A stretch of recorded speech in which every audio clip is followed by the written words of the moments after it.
नमस्कार। बेटी विवाह के बहुत सुंदर प्यारा सा दर्द भरा गाना हाँ सुनी जा, देखी जा, बताइए कैसा लगता है।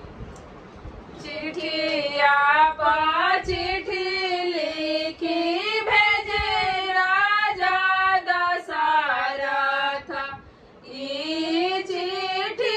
समाधि के नाम जी, ई चिट्ठी समाधि के नाम जी, पनामा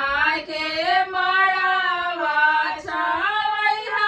मोरे समाधि जी, जहाँ उतरे बेटा हमारा जी, पनामा के मड़वा छवैया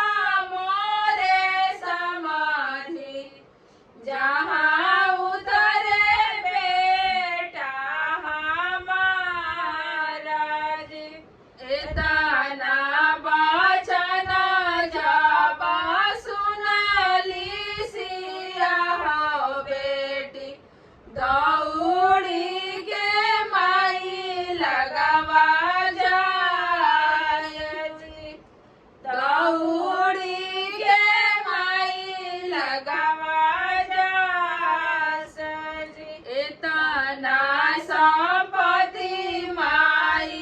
जेकर नाही होई है हो, से कर बेटी रही है कुंवारा जी, से कर बेटी रही है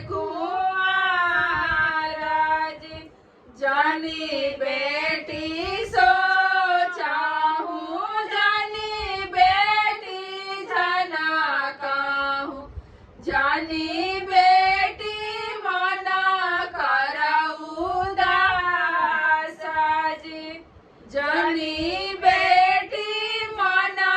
करऊ दास जी, पनावा के मड़वा छावल गो मोरे बेटी हो, जहाँ उतरे दुल्हा दामाद जी, जहाँ उतरे दुल्हा दामाद जी, चिट्ठिया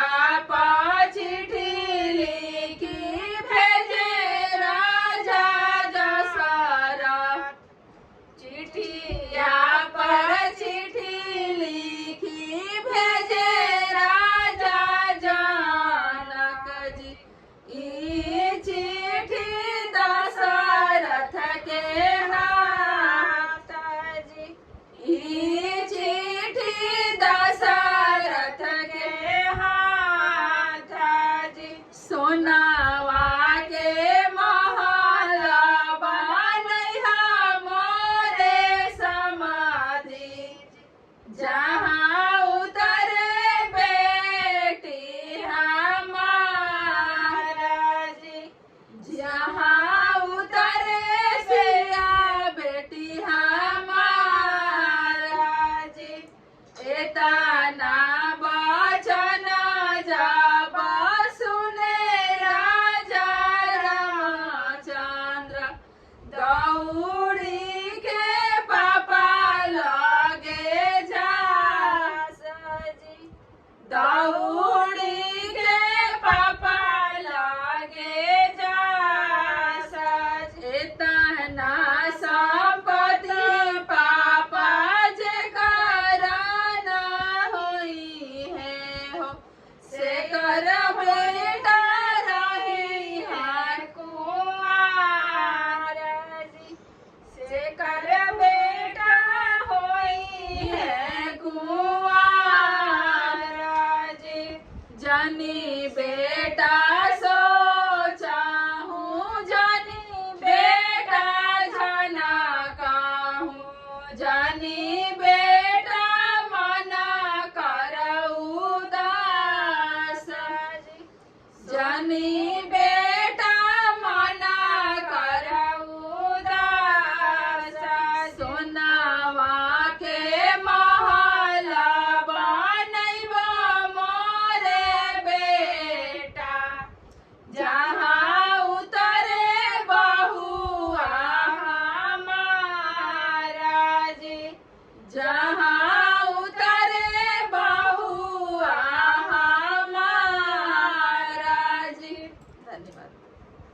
लागल गीत बताई जा, और चैनल पर नया बनी जा, पहली बार हमनी के देख रहल बनी जा तो चैनल के सब्सक्राइब कर लीजा, वीडियो के लाइक करी जा और साथ ही साथ शेयर भी करी जा। धन्यवाद।